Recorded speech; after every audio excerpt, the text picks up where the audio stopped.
This is our speaker today, Hi. Heather Hunt. Heather is an assistant professor in the Department of Bioengineering, and last year as I started talking to some people about various ideas for improving undergraduate education, Heather's name kept coming up. You really should talk to Heather Hunt because she's also really interested in improving undergraduate education, and as someone in the College of Engineering, it's nice to bring in some new folks into this conversation as well. So she told me this summer when we met, she was telling me about this new approach that she has to bring some of the tactics from McKinsey Consulting, this field and forum approach, into upper level undergraduate classrooms. And I was interested in learning even more and thought you all might be as well. So thank you for coming today, especially it being so early in the semester. It is a little bit smaller of a group than normal, but we'll be sure to share your ideas with everybody else later too. Cool. Thanks, Heather. All right, thanks everybody for coming and welcome. So I'm Heather Hunt. I'm in bioengineering, and I think it's kind of sad if I'm the best contact in engineering for undergraduate education, and there's something desperately wrong with the College of Engineering. So I wanted to talk to you guys today about an approach that we've been thinking about as a department for graduate and upper-level undergraduate education, and it's called the field and forum approach. And one of the things that you may all know and have experience with is the idea of how does pedagogy apply to what I do? So one of my problems as an engineer is that we have a challenging set of materials that we have to teach our students. And we're not a social sciences and humanities class. I can't just have them memorize random facts. There is theory they have to learn, and then they have to apply that theory in often new and unique ways. And so how do you teach that and teach it effectively? Well, there's a lot of different strategies, especially in engineering, that we can use. But we find that they don't hit all of our students, and we find that there's always room for improvement. And so as we go through and we look at pedagogical techniques from other areas, one of the things we find is, well, gee, that works great for everybody else except me. How do I apply this to my classroom? And we find this challenging. And I find it particularly challenging when I'm at education conferences and things like that, because people are talking about, oh, we did this, and we had these discussions, and you're going, I don't have time for that. And the amount of stuff that I have to do, and what you're probably familiar with in your science and engineering classes as well, is that I can't do things like this and still cover all of the material. So then we get back to how do we cover material, and that's kind of the key to all of this. So what I'm going to talk about today is probably similar to many of the things that you've seen before, but it's just slightly different. Everything is similar, right? This is the variant that we are interested in pursuing. So one of the problems we've had with the application side of engineering is that when we do a class, we rely on our basic science, right? We have physics, we have mathematics, we have chemistry, we have biology, we have all of these science classes our students have to have before they come into us. And we expect that they have learned some useful things from those because we are now applying them at a very high, very fast-paced level. And so our students really have to learn the theory, which requires a lot of math and physics, unfortunately, and they have to learn it very deeply. And the reason for that is that they need to understand the assumptions that go into our model building. Because if they apply the wrong model to the wrong problem, terrible things happen. And we are one of the few fields where terrible things do indeed happen fairly often, and we all get blamed very visibly for it. So engineers are the people who build your roads, who build your bridges, who build your hospitals. We're the people who provide you safe water. We're the people who provide you with pizza. All of the other ingredients for life. We build society, and when we fail spectacularly, which is kind of fun, but not when you count the number of people who die and the amount of money that goes into it. And so we have this burden on us as faculty. It's not enough for us to just teach the theory and say, oh, apply it this way. We have to really make sure our students understand the theory at a very deep level. And then we have to make sure they can apply it to very new situations that they may have never seen before. It's not just a matter of this type of problem has this type of solution, go. And every time they say this type of problem, they just do this type of solution. That's not the way engineering works, right? We have things that are continually evolving. So if we do this wrong, people are going to be hurt. And that's just a fact of life about engineering. So would you rather that we do an okay job, and then you wonder every time you go across a bridge, is this bridge going to hold up this time? Or would you rather we do a really good job and actually make sure our students come out and can do the job that we train them to do? And I think everybody would agree that we'd rather they not kill people. So that's kind of where we're going with this. So one of the things that we find is that experiential education is really important to engineers. There's so much that they need to learn and need to learn how to apply that we can't often give that to them in just a classroom setting alone.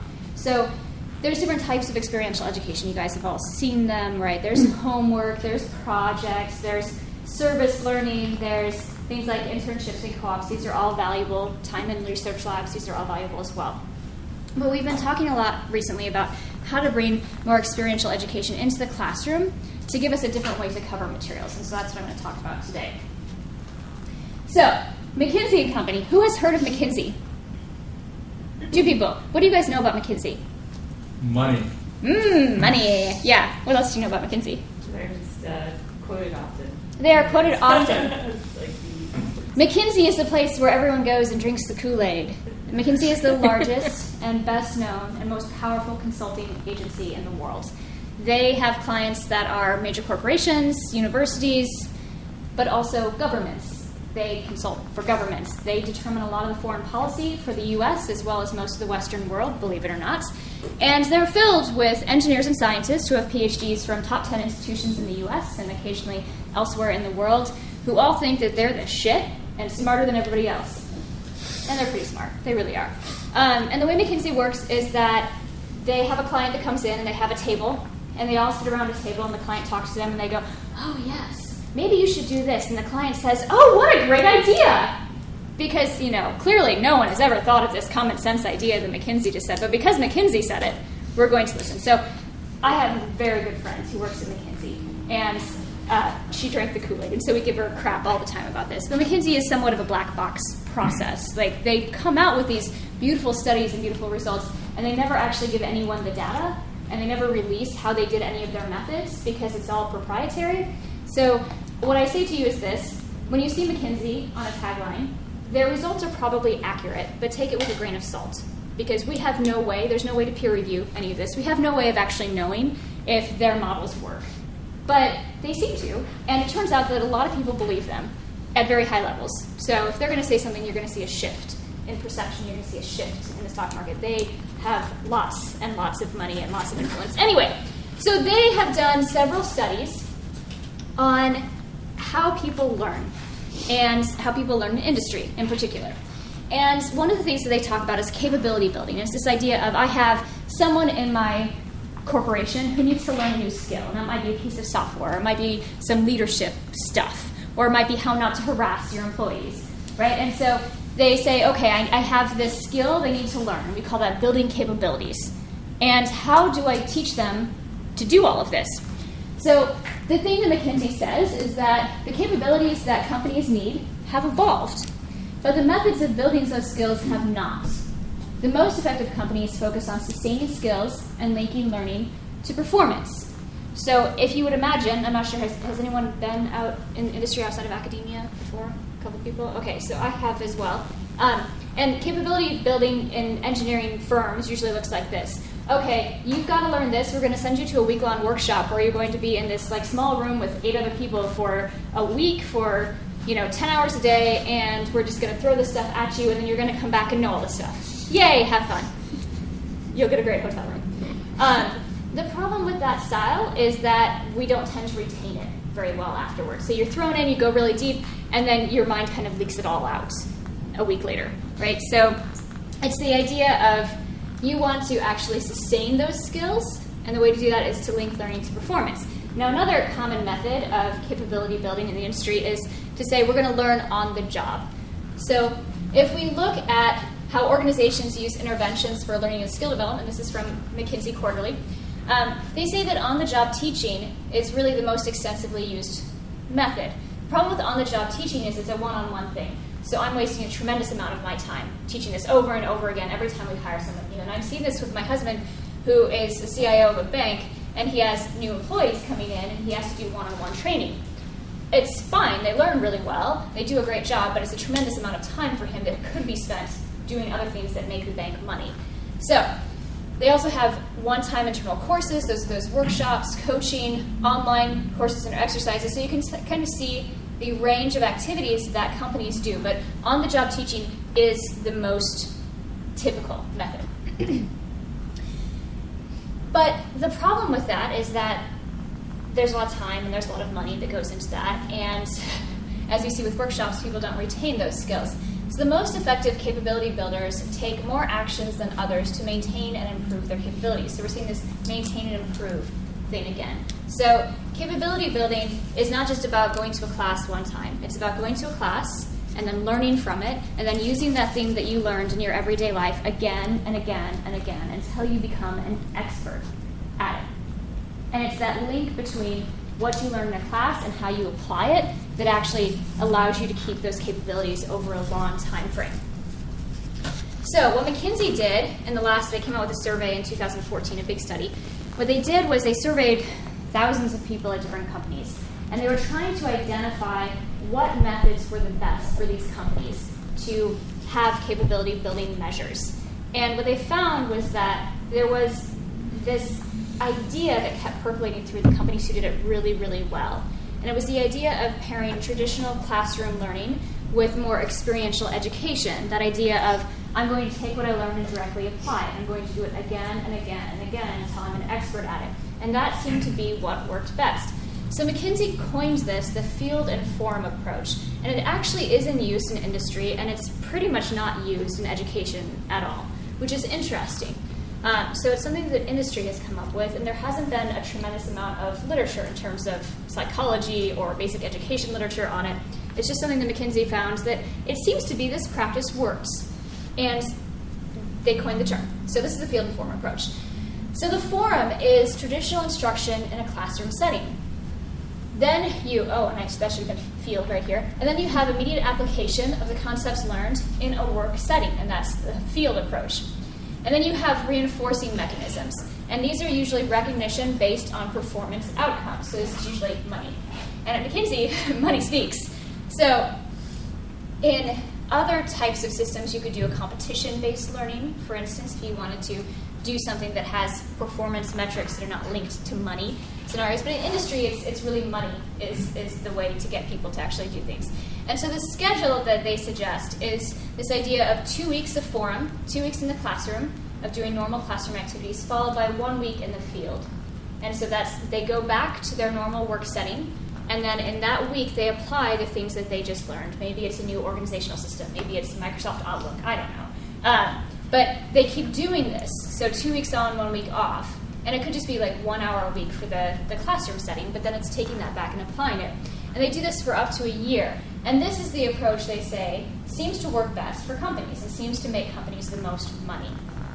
So we thought, that's interesting, because that's a different way of doing experiential education than what we've done before. We have labs, and we say, they spend some time in the classroom, and then they have this organic chemistry lab, and they learn how to do all this stuff. But how long do those organic chemistry students retain that after they get out of the class? I don't know. I've actually never done research on that. So that's one of the problems that we have in engineering is how long do they retain it after they do this one really intensive lab experience for a semester? Do they remember it? I will tell you that I don't really remember much of what I did in my senior labs as an engineering student, which was, how old am I? I'm ancient now. 12 years ago? But I remember I worked at an oil refinery, and I can guarantee you that I could go drive around that refinery today and tell you where everything is and how to do pretty much everything that I did then, because I had that experience.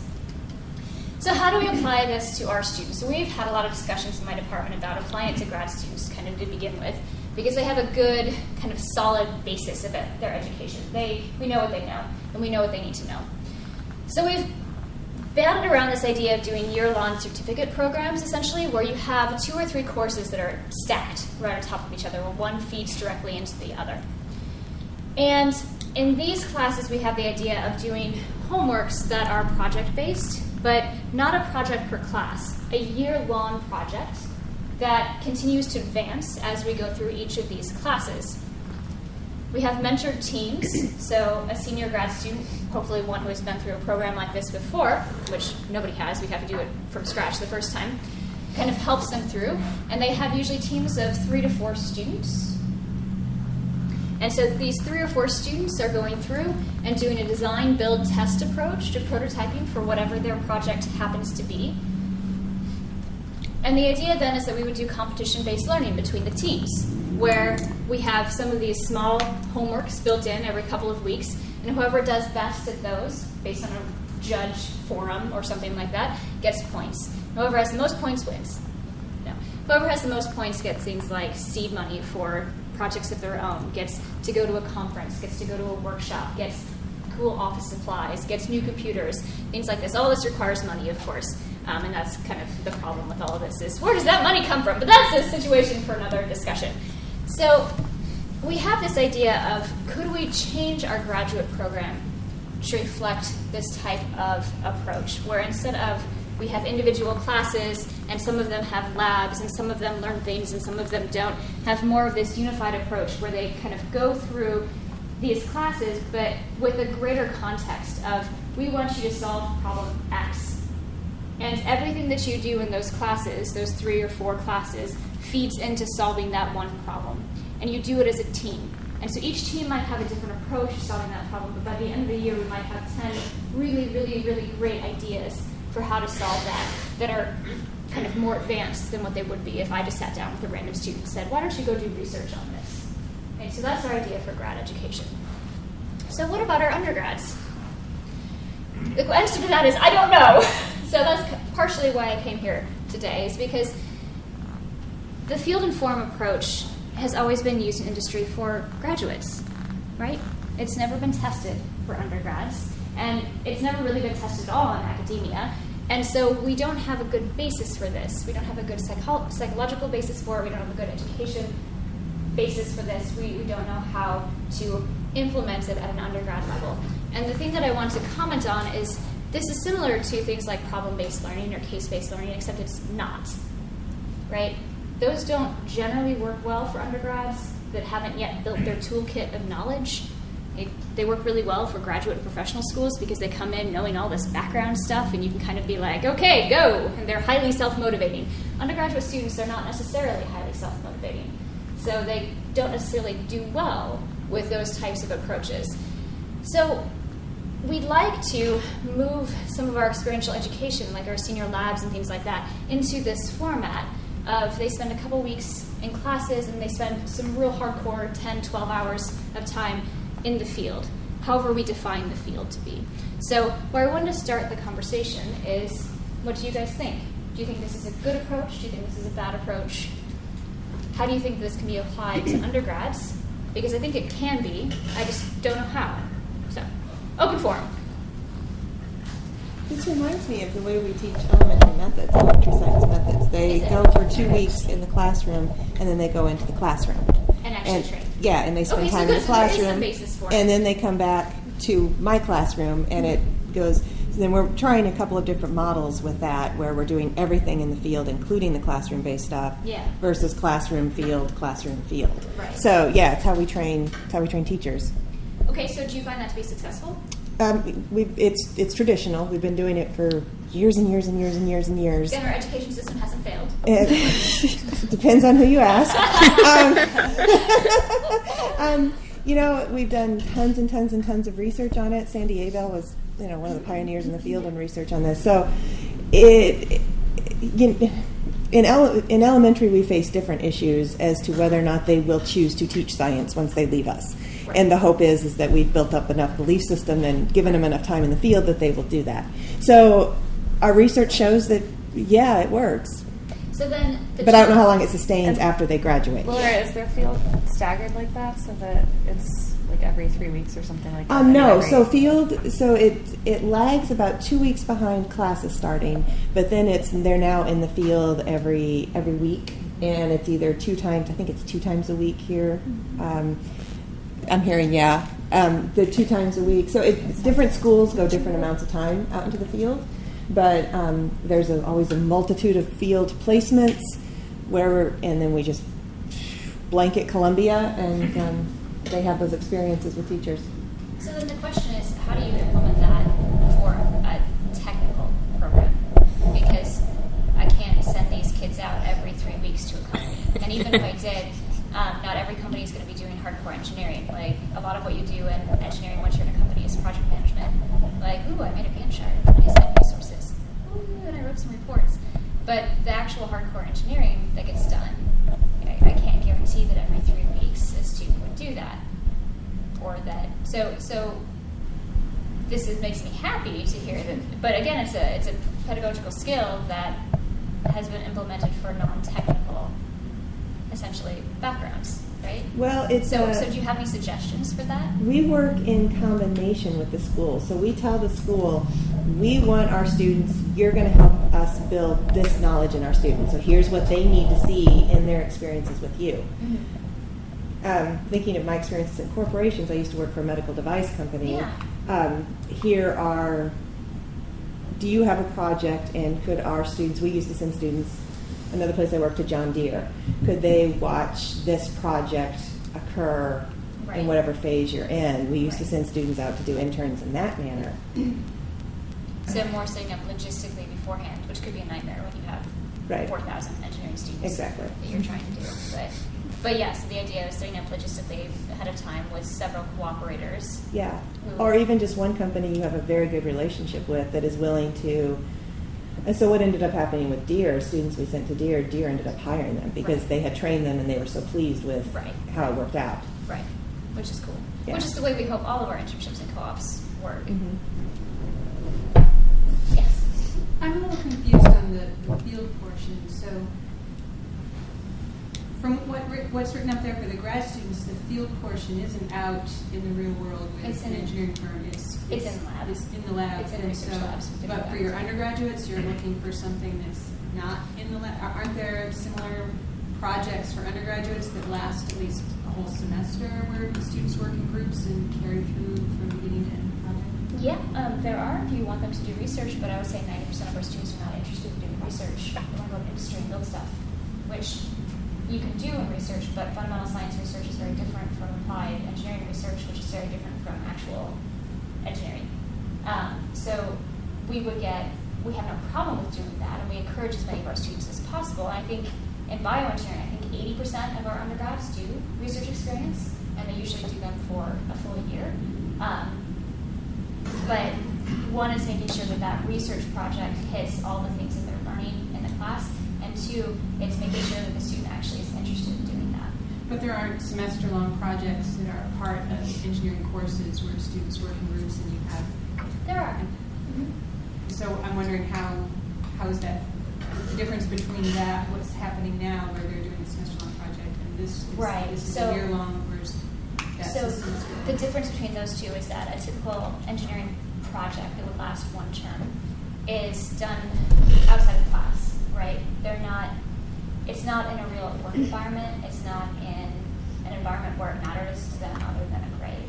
So it's a simulated environment, I guess would be the best way to say it. It's not real. We already know what the answers are. It's not a new situation. It's not something that's never been done before. It typically is, we have this type of project. We do it every year.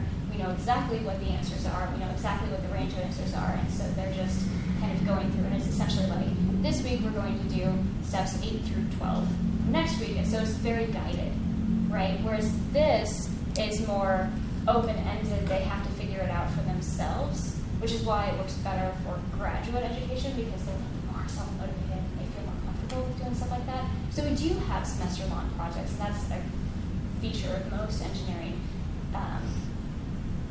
ways of educating. And we do have our senior design projects, which are held start every fall, and that is a very open-ended type of project. And we're trying a little bit this term to do more of this approach, where we have an hour in class where we teach them some aspect of design, but then it doesn't necessarily match up with they then spend 8 to 10 hours working on their project, but the week we teach that, they may not be using that aspect of design, right? And can students get credit for doing an internship, say, X number of hours per week with an engineering firm? Yeah, it's extremely rare for us to allow internships during the term, like on top of classes. So usually what our students do is they intern, if they intern, they're full-time, and they don't take classes for that term. Because most engineering companies aren't going to allow you to work 10 hours a week. What is it called? I'm losing my English. The exception to that is Cerner, who does allow, they allow students to start as summer interns, and they work 40 hours a week for 12 weeks during the summer, and then during the school year, they can work 10 hours a week. And that's really the only company we have a relationship with that allows that. Usually if they're on co-op, they're out, so they're not in classes during that time at all. So then they have that disconnect between those two things. Does that make sense? would be nice if we could kind of combine some of our classes to do more of that open-ended experience. So Heather, what I'm hearing, I had a similar questions there, which I think is this distinction between project-based learning and the field approach. And in an undergraduate course, you have these very specific learning objectives, and so you can create a project for a class where it's intended to be something like what they might encounter in the field, but as you said, it's not authentic, and they know their solutions and then you don't have a yeah. solution So is to that what it. you see as the main distinction there? Is Yeah. you want something that's more authentic, but then of course the challenge is how do you find a project that is going to hit those particular learning objectives for Right. And there's a for lot your of undergraduate course? there's a lot of engineering education literature on, like, here's a new project we designed for this class, and so you can look that up. And there are new things kind of put out every year, but then once they're out there, and every one we do when we make it is going to be not authentic in some way, because we're kind of forcing it to conform to a certain situation. So, but yeah, I mean, this approach is very similar to project-based learning. The main difference is literally in that week that they're in the field, they're not taking classes.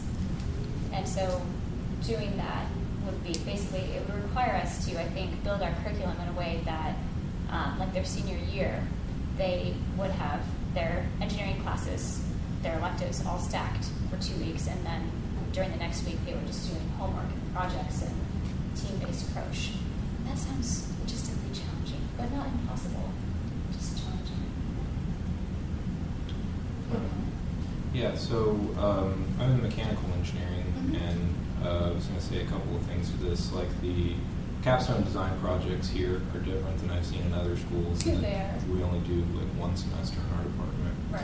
And that's probably because of the logistics, but I would think what you're saying would apply well to the capstone design projects if you can extend them out. You know, it would need to be a multi-semester thing. And I would even like to see a perfect world where you can keep groups together for 3 or 4 semesters, and they start building relationships with the where they would start building a relationship with the company, because there are companies out there willing to give us related projects. You know, on the other side, I was going to say for kind of integrating with companies, I'm slowly trying to build relationships with our power plant here because it's very mechanical engineering. And it's here. Yeah, and it's right here. Right. But it all comes down to logistics again. That's one of the easiest ones. If you can have somebody right there, physically that close. Yeah. And in my thermodynamics class, we do a lot of stuff with them. They're helping provide real projects based on the power plant. But then you have other problems like internships. You know, I have students working for them. They're not getting any credit for it in the college. And that's not like it was at any other school either. I think like we should encourage that by I agree. trying to get some sort of class credit. And they are. We just recently, as a department, voted to give students who were out for a full term on internship or co-op class credit for it, as long as they do a couple of things. So that's like, we just voted on that because we're trying to move towards more, like you're saying, kind of incorporating all of that existing structure into our curriculum. But yeah, so we just did that. Do y'all do like a full 3-credit class for one semester, or like 1 credit hour for a semester internship? Or We do 3 credits for semester internship. So. I've been in 2 of the other schools. I had taken classes as undergrad and graduate student. They had a one credit for 1 semester of interning. And it's like nothing. yeah, it doesn't mean anything, but if you do 3 of them, so you complete your co-op, Right. you stick the 3 together and get a class credit. And I think, at least with power plant people, they're interested and probably would agree with what you're saying to do something more long-term, connect classes and have students there for a number of semesters. But they have a problem maintaining them because students come and go on their own free will. It's true. So I thought of that as like a way to kind of dangle the possibility of class credit if they stick with it throughout their education. Yeah. How important do you think this 2 weeks in the classroom and 1 week in the field, that time I'm not structure sure. is? Again, because McKinsey doesn't really use their models, so this is what they found to be best practice in industry. I don't know if that's really necessary. If like you said, they just need to be applying what they learned in a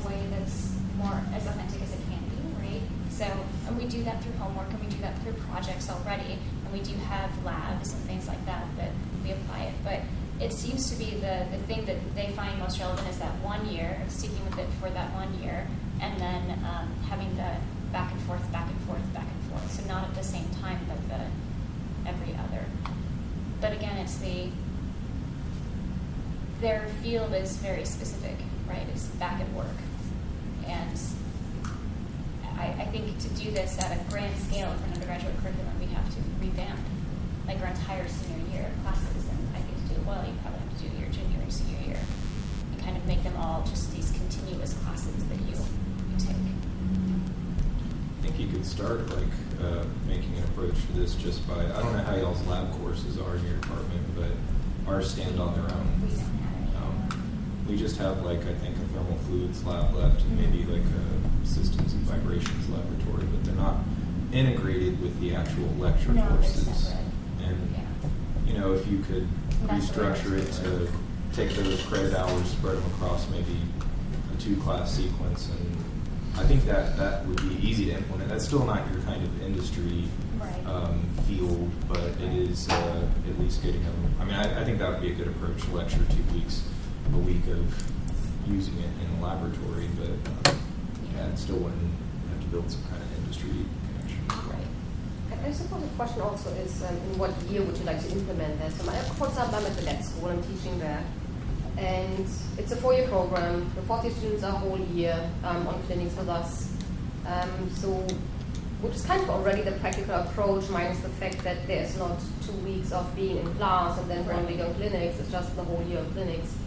So if you wanted to try to translate it to a different specialty or a different kind of field, would you say it should be in the 2nd year or in the 3rd year, or do you want to just do it at the end of the curriculum, right before they graduate? I think you have to just find the time point also.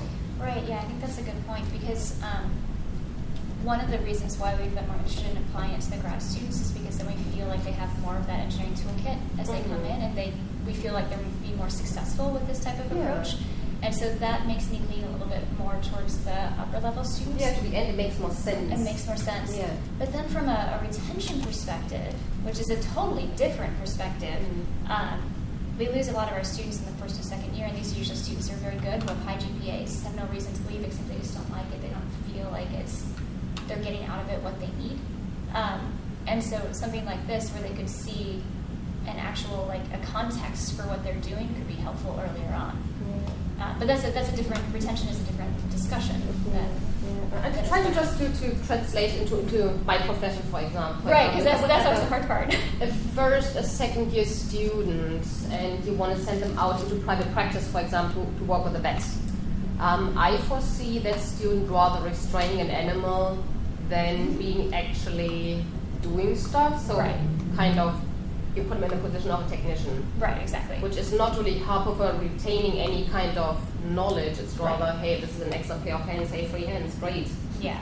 So I think it's really hard to apply in that kind of field. Also to not, I mean, they don't know a lot, so you don't want them to be working medically either. So this is a whole different kind of problem. Yeah, and for your field in particular, right? I mean, you guys already do clinics, and I think that's the right way to do it. I don't know if it makes sense to just do, like for us, I don't know if it would make sense to essentially do our version of clinics for an entire year without having any classroom instruction in there as well. But the medical fields in general do it that way. They go out in their rotations and 3rd and 4th years, and that's where they get the hands-on experience of doing everything. So as I graduated in Germany, so the curriculum there is fairly different. So you're forced pretty much in all your summer vacation time and fall vacation time to spend time with other services. That can be food industry, where you just monitor. You have to spend time in the slaughterhouse, not a lot of fun, with the government. So you have to go through certain kind of steps, and I don't think they do it the same way here. And then we have a clinical year. So I don't know if you would just try to build it into the 1st year, just doing kind of a step-by-step approach. Right, and I like that idea, and that's one of the reasons why we have the internships and co-ops. And our freshmen do get them, but it's not a required part of our program, and I'd love to see it be required that our students have at least one internship or co-op industrially before they leave, because then you can have them say, well, during the summer, y'all are going to be doing this. Mhm. And this is just what you're going to be doing, and you're going to be useful, and you may, in some cases, just be a pair of hands, but at least you can get some of those kind of build up the skills so that by the time they get to their senior year, they're more capable of doing this type of open-ended approach. But yeah, there's a lot we can learn from other fields, I think. I was going to say, it seems like if you could find field experiences that are pretty similar, that it would be beneficial to have people, your students coming back after they've had field experience to discuss what they've seen and process it. And it looks very different, of course, in different disciplines. But Right. I'm already thinking about two possible places we could do this in the physics department, for example. And I think the approach is maybe to identify what potential field experiences you have and also what potential courses you have, and then see where they might come together. I don't think you can just say, here's a course, I want to Right, change yeah, it to you this can't. approach. But we have an advanced electronics lab, so I was thinking about what you were saying, your standalone lab courses, and it seems like you could potentially do 2 or maybe it's 3 weeks in class in still a lab-like environment, a classroom lab environment, and then say, okay, now you're each going to be paired with somebody that does experimental research and has electronic components, something electronic going on in their lab. If it's a 3-credit class, for the 9 hours Yeah. a week, we would expect you to be doing And you're stuff in gonna, class. you're then gonna go do build that. something for them that uses what you Right. just learned. Right. Maybe I might be naive No, here that's, thinking and they that's could kind do of, that, but that's kind of where we're thinking of going as well, is that and then idea of I'm thinking about teaching too. We have a course called Teaching Physics for our secondary education majors, and what we've done is we've been thinking it would be nice to figure out a way to have them in the field. What we've done so far is we've hired them into these positions. So we created where they're allowed to go. They spend about 4 hours a week in an 8th grade Sure. classroom, but Sure.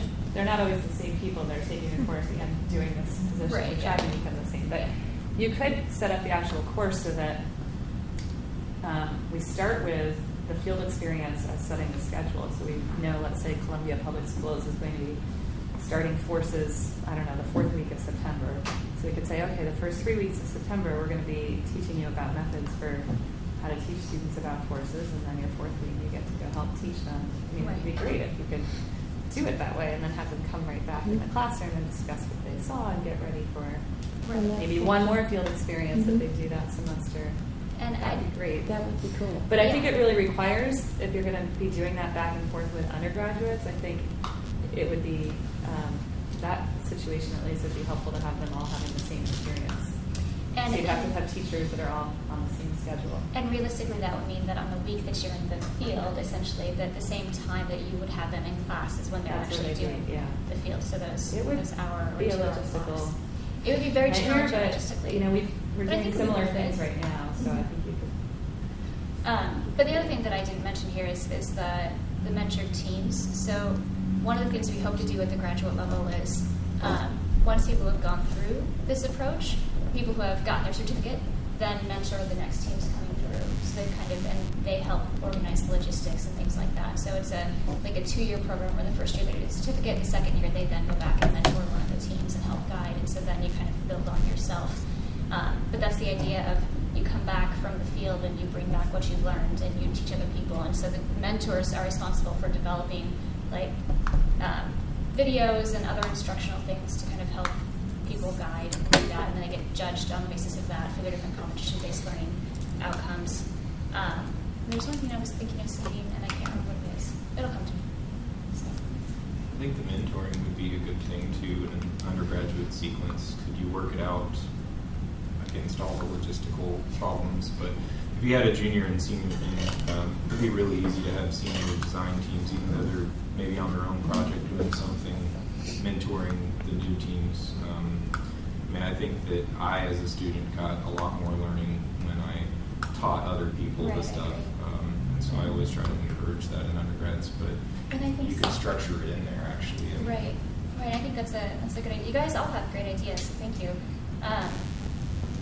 We really like having mentors. We really like the students coming back and talking about their experiences.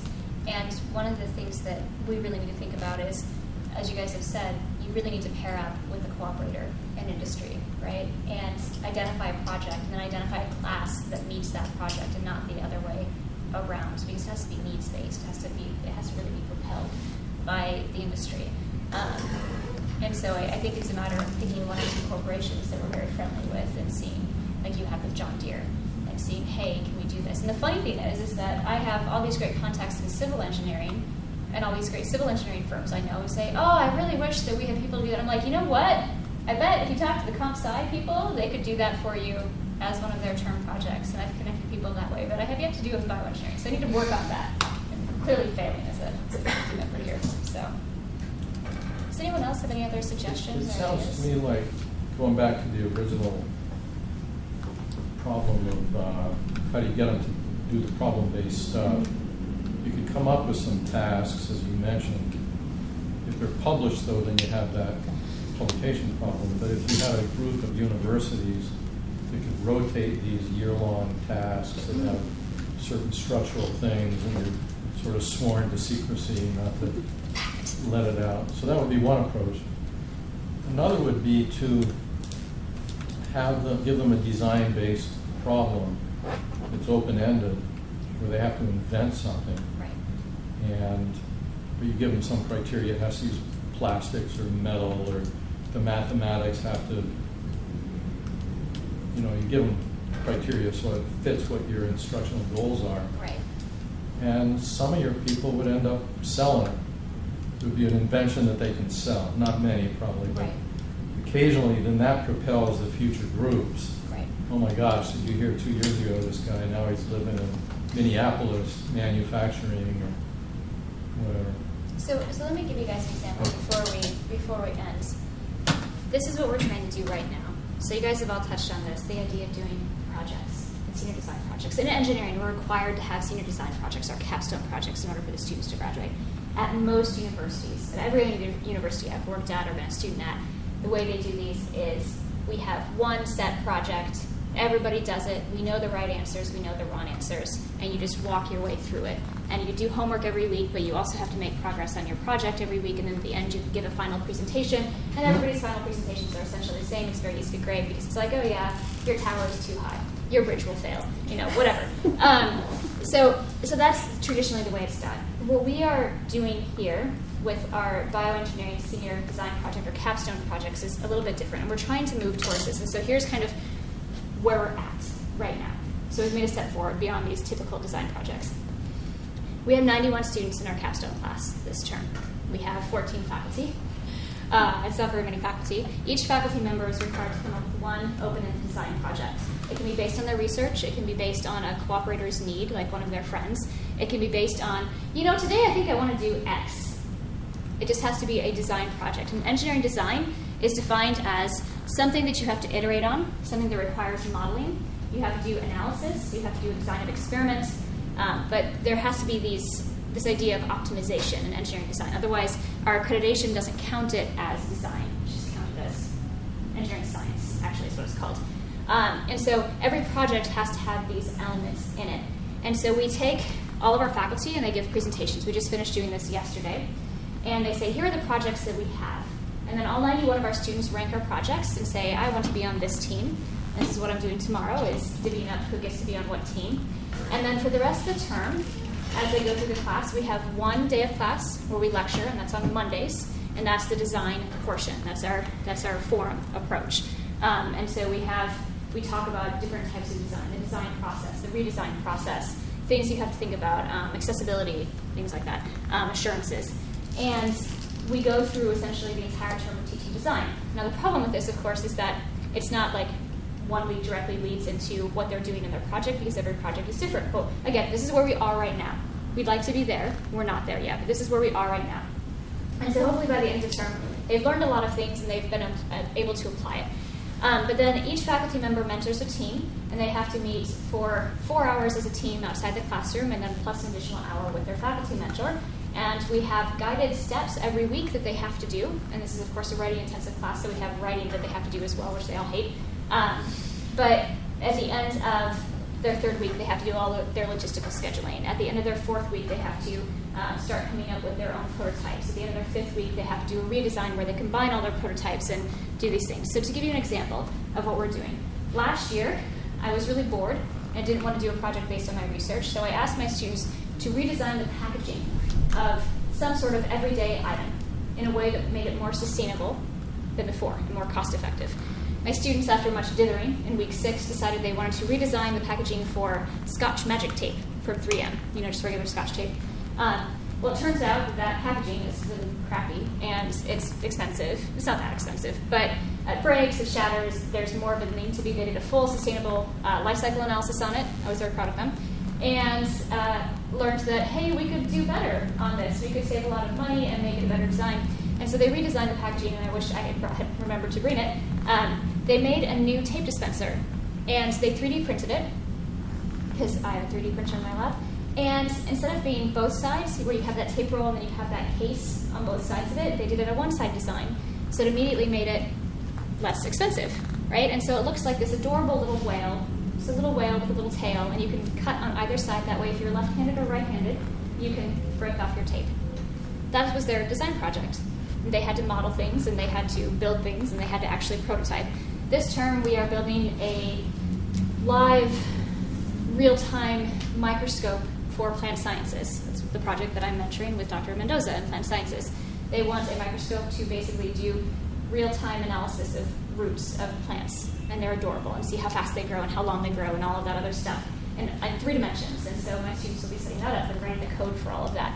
So this is where we're at right now. Each one of our projects is similar to this, but they span bioprocessing, bioenvironmentals. We have friends in the vet school, friends in the med school who we're doing stuff for. So we have these real projects that have real needs. They come from a real need from someone and say, hey, we really want this. We don't know how to do it. And we have a forum approach where we do that week-long, or that thing every Monday where we discuss the actual content. And then they have the rest of the week to be essentially in the field with their group, to meet with their cooperators, to get good ideas, to do the research, to look into what's been done before and what they can do.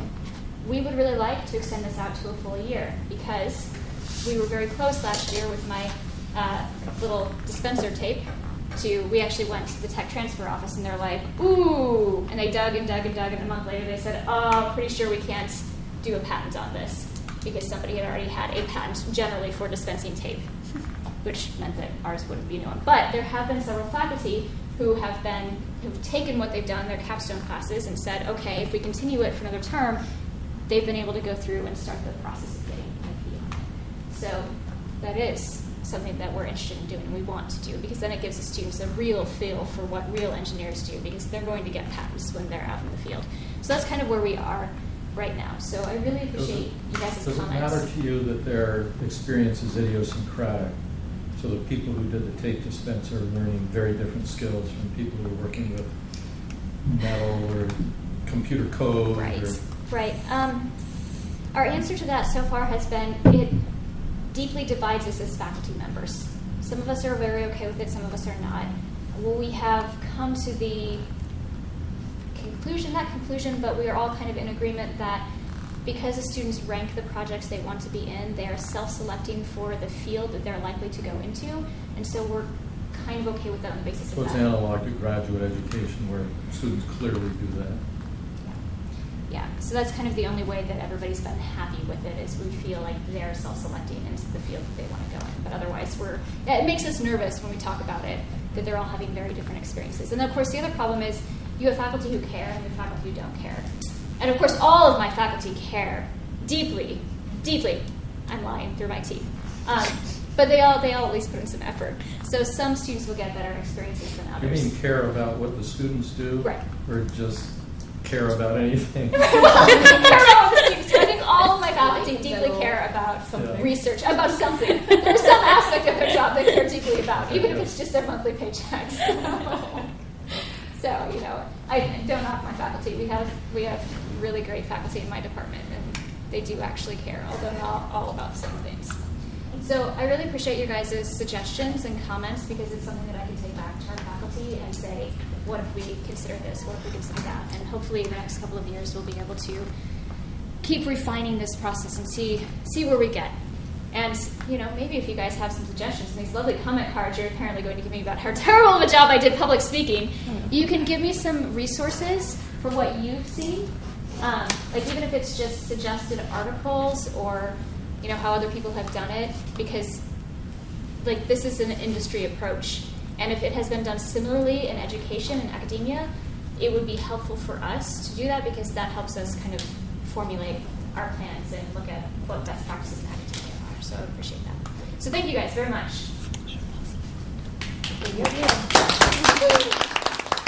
And in case anybody wants this presentation, you guys can have it. But here are the resources on some of the